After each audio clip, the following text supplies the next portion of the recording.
네. 오늘 컨디션 어떠세요? 좋습니다. 새롭습니다. 약간 긴장되기도 하고요.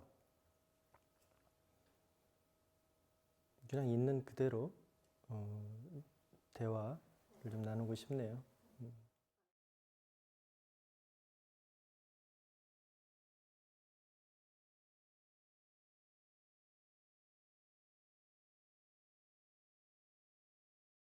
저는 미술적으로는 붓을 쓰지 않고 손가락으로 그림을 그리는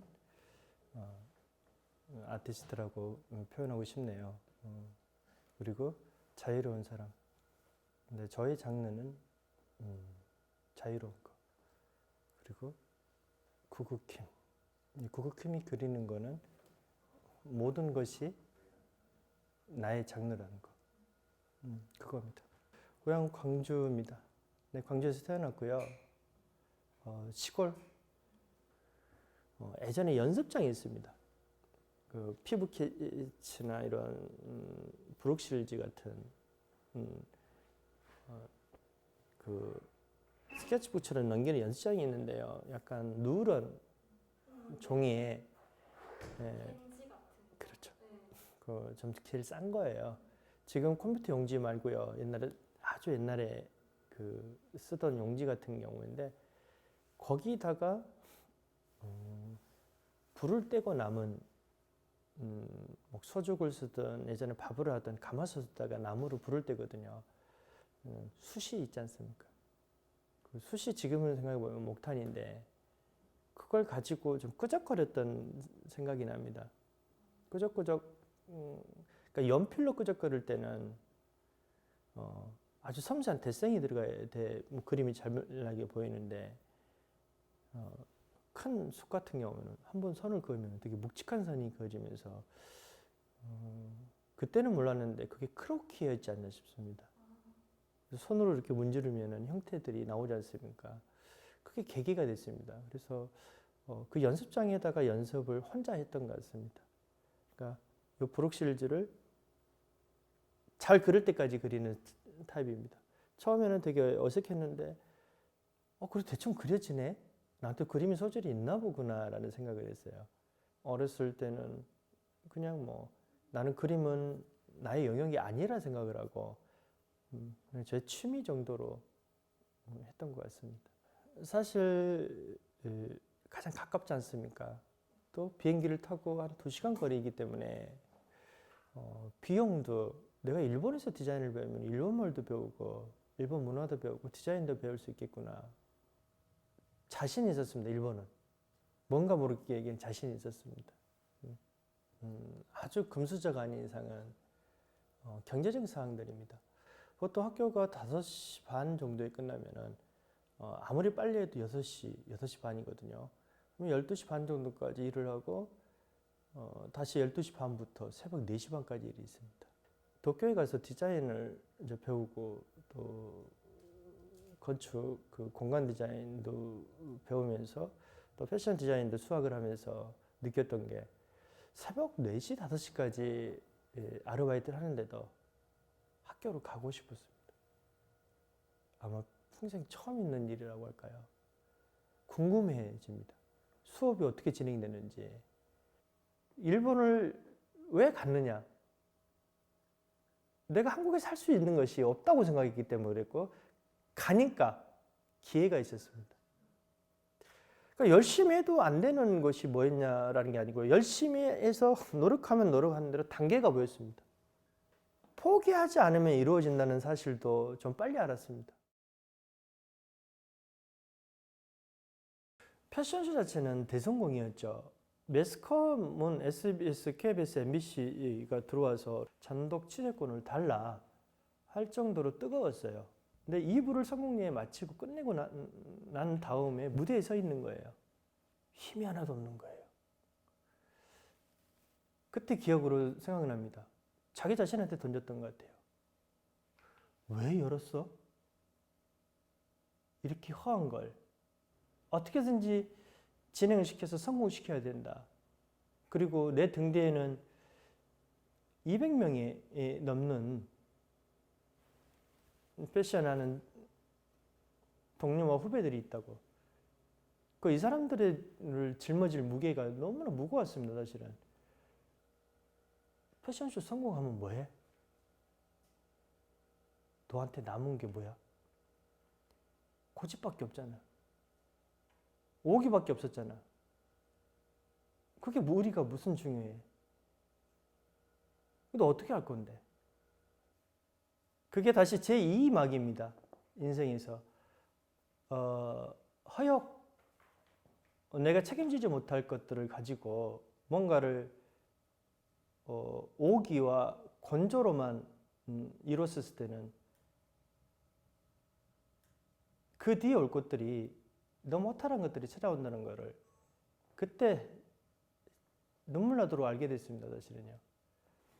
패션쇼 자체가 그렇게 되고 한 달을 아마 잠을 못 자고 뒤치덕 거리다가 아침 새벽 다 되는데 새벽 3시 반 정도에 눈이 너무 정신이 맑게 떠지더라고요.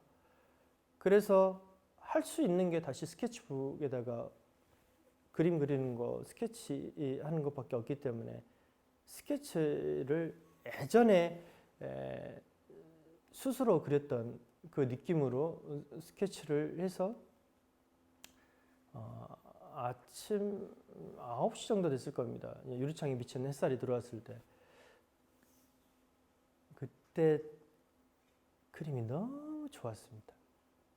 그리고 그거를 우연찮게 신주쿠 카페 쪽에 갖고 가면서 누군가가 오게 되는데 그 그림을 이제 구입을 하게 됐습니다. 그러니까 한 우리나라 돈으로 말하면 한 30만 원에서 한 50만 원 주면은 충분하겠는데 그때 또 한 200만 원 정도를 받은 것 같습니다. 되게 놀라웠습니다. 내 그림도 팔리는구나. 그리고 또 없냐는 말을 들었을 때 거기에서부터 이제 지도화가 그래 손가락으로 그린 그림을 자료를 조사하다 보니까 중국의 청나라 시대부터 시작해서 정통 기법으로 내려온 사람들이 있고 일본을 찾아보니까 몇 분 계시더라고요. 단지 그분들은 다 먹이든 물기가 있는 걸 썼는데 저는 물기를 쓰지 않는 방법으로 간 사람은 아무리 자료를 찾아봐도 없었습니다. 그래서 자신감을 갖고 시작한 게 지금의 핑거 페인팅, 모노톤, 지도의 탄생이 되지 않나 싶습니다. 그리고 나서 모여진 그림들을 갖고 첫 전시를 이제 열었는데 그분하고 그분 지인들이 와서 거의 80%를 다 사줬습니다.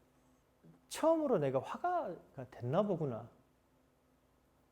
그리고 나서 이제 단체전들 하나씩 조금 모르게 참가하면서 그렇게 해서 영향을 넓혀 나간 것 같습니다. 2006년부터 한국에 포커스를 한 번씩 두기 시작했습니다. 첫 전시가 예술의 전당이었고요. 한가람이었고 두 번째가 세택 전시였고 세 번째가 안산 예술의 전당, 네 번째가 정식 인사아트센터 본관 1층에서 이제 기국전 형태로 좀 지켜봤기 때문에 준비를 해서 메인 전시를 순수라는 그 눈 감고 있는 여자의 메인으로 해서 이제 기국전을 치르게 된 겁니다. 이제 뉴욕 전시 같은 경우에는 혼자 개인전 하기가 되게 사실 어렵습니다.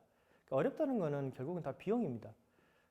적당한 전시를 갖다가 작품 몇 점 놔두고 전시하려면 저는 전시를 안 한다는 좀 기조가 좀 많기 때문에요. 우선은 좀 큰 아트페어를 좀 나가보자 해서 분위기를 봤고요. 네, 되게 반응이 좋았습니다. LA 베버리힐즈에서 전시를 한번 해보지 않겠느냐, 기획을 해주겠다. 한 3년에서 한 5년 동안 준비했던 작품이 한 70여 점 정도 메인 작품을 가지고 2016년에 이제 LA 전시를 시작을 한 겁니다. 오프닝 날 미국에 그래도 내노라는 베버리힐즈의 그 갤러리 대표가 찾아오셨는데 제 그림들을 보시고 하는 말씀이 또 바보이지 않느냐, 요크리지라는 말을 쓰더라고요. 근데 왜? why? 우리 미국 사람들은 당장 이렇게 팔리지도 않는 거, 이렇게 큰 거 갖고 또 이렇게 많이 돈 들여서 못한다, 안 한다, 못한다보다 안 한다고 그랬어요. 바보이지 않느냐. 그리고 전시 기간이 이 정도 잡으면 2달, 3달씩 잡아야 되는데 전시 기간 2주 이렇게 잡아서 그거 어떻게 하려고 그러니 너? 그리고 내가 초대해주고 싶어도 우리 그 갤러리에 네 거 걸 수 있는 공간이 없다. 갤러리가 그렇게 크지 않아서 너희 미국 사람은 못해도 우리 한국 사람은 내 글을 봐줄 사람 딱 한 사람을 위해서라도 할 수 있다라고. 그리고 또 전시가 열리더라도 그 한 사람을 위해서 다시 70점이든 80점이든 나는 갖고 갈 것이다라고. 그때 되게 그 미국 사람 표정을 봤을 때 기뻤습니다. 고개 숙인 뭔가 그 모습이 상대방이 느껴졌을 때, 아, 우리나라가 이겼다. 그리고 왔던 그 손님들, 거기가 이제 페이스북을 통해서 아니면 통해서 SNS 통해서 아는 사람하고 그 전에 일본에 소통했던 사람들하고 그런 사람밖에 없죠. 제가 미국에 토대를 갖고 있지 않으니까 눈물을 다 글썽글썽 계세요. 그때 준비했던 게 조선의 마음이라는 타이틀이었습니다. 한국 분들, 교민들은 똑같은 생각을 하셨습니다. 눈물을 글썽거리시면서. 그때 그 컬렉터 몇 분이 했던 말입니다.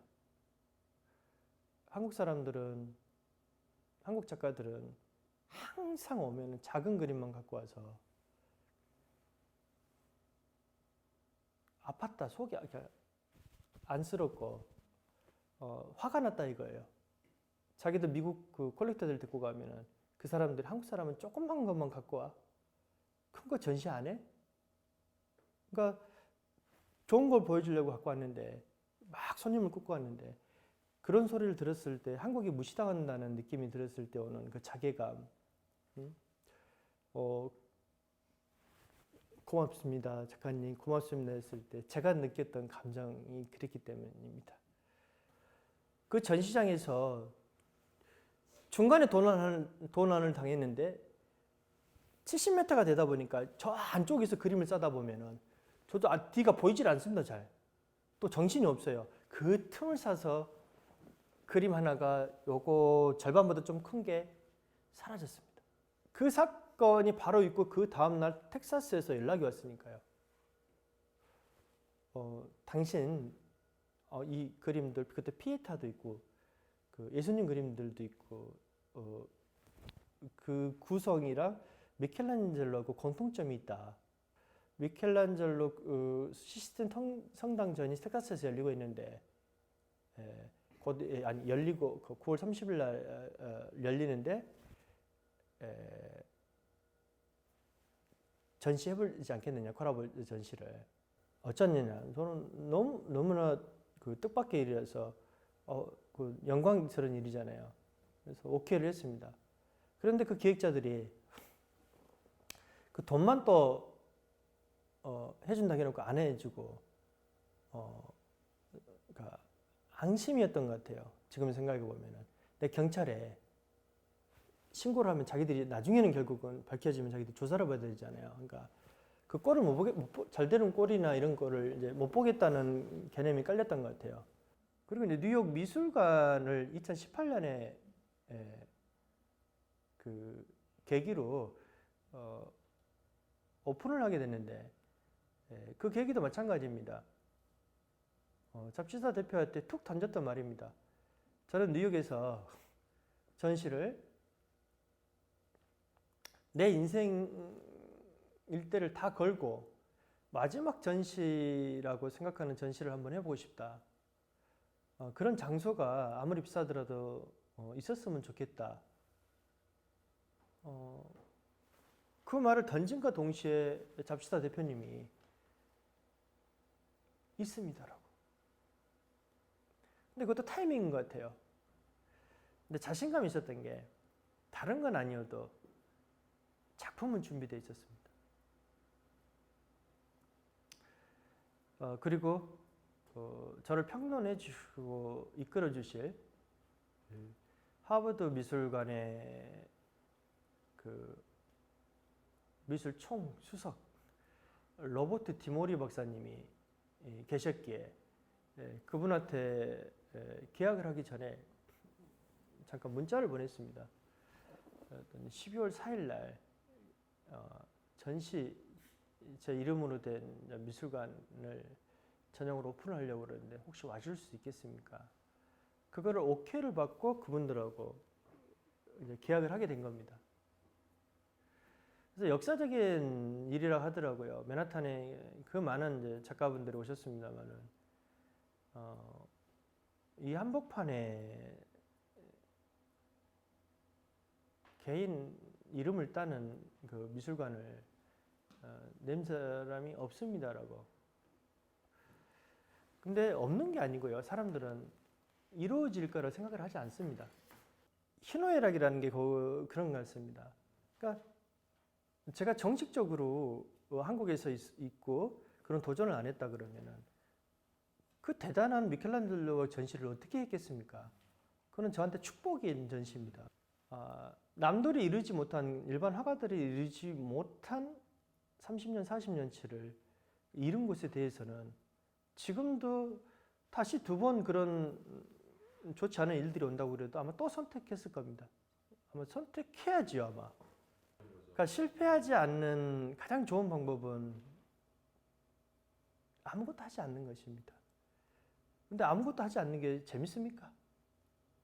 물어보고 싶습니다. 아무것도 하지 않는 게 재밌느냐? 돈을 갖다가 100만 원 갖고 있어서 집에 100만 원 갖고 가만히 한 달 동안 집에서 밥만 먹고 있으면 재밌느냐? 그렇지 않습니다. 아무것도 하지 않으면 아무것도 일어나지 않기 때문에 그럽니다. 기적도 안 일어나고 아무 변화가 없습니다. 해보고 후회하는 게 훨씬 나은데 그때는 그러니까 배신에 대한 것들이 힘들었지 다른 게 힘든 것이 아니었습니다. 그걸 계기로 이제 힘을 받아서 2019년 작년입니까? 베니스 비엔날레 그곡김 타이틀로 단독관을 이제 열게 된 거고요. 구구라는 사람은 어쩌보면은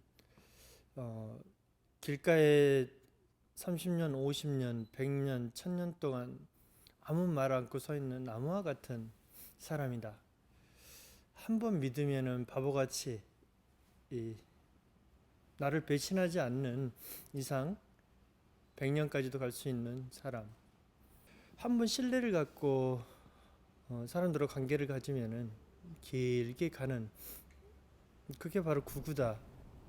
손해를 볼지언정 또 싫은 것은 싫다고 좋은 것은 좋다고 얼굴에 나타나는 사람. 앞으로도 구구는 아마 그렇게 살 것이다.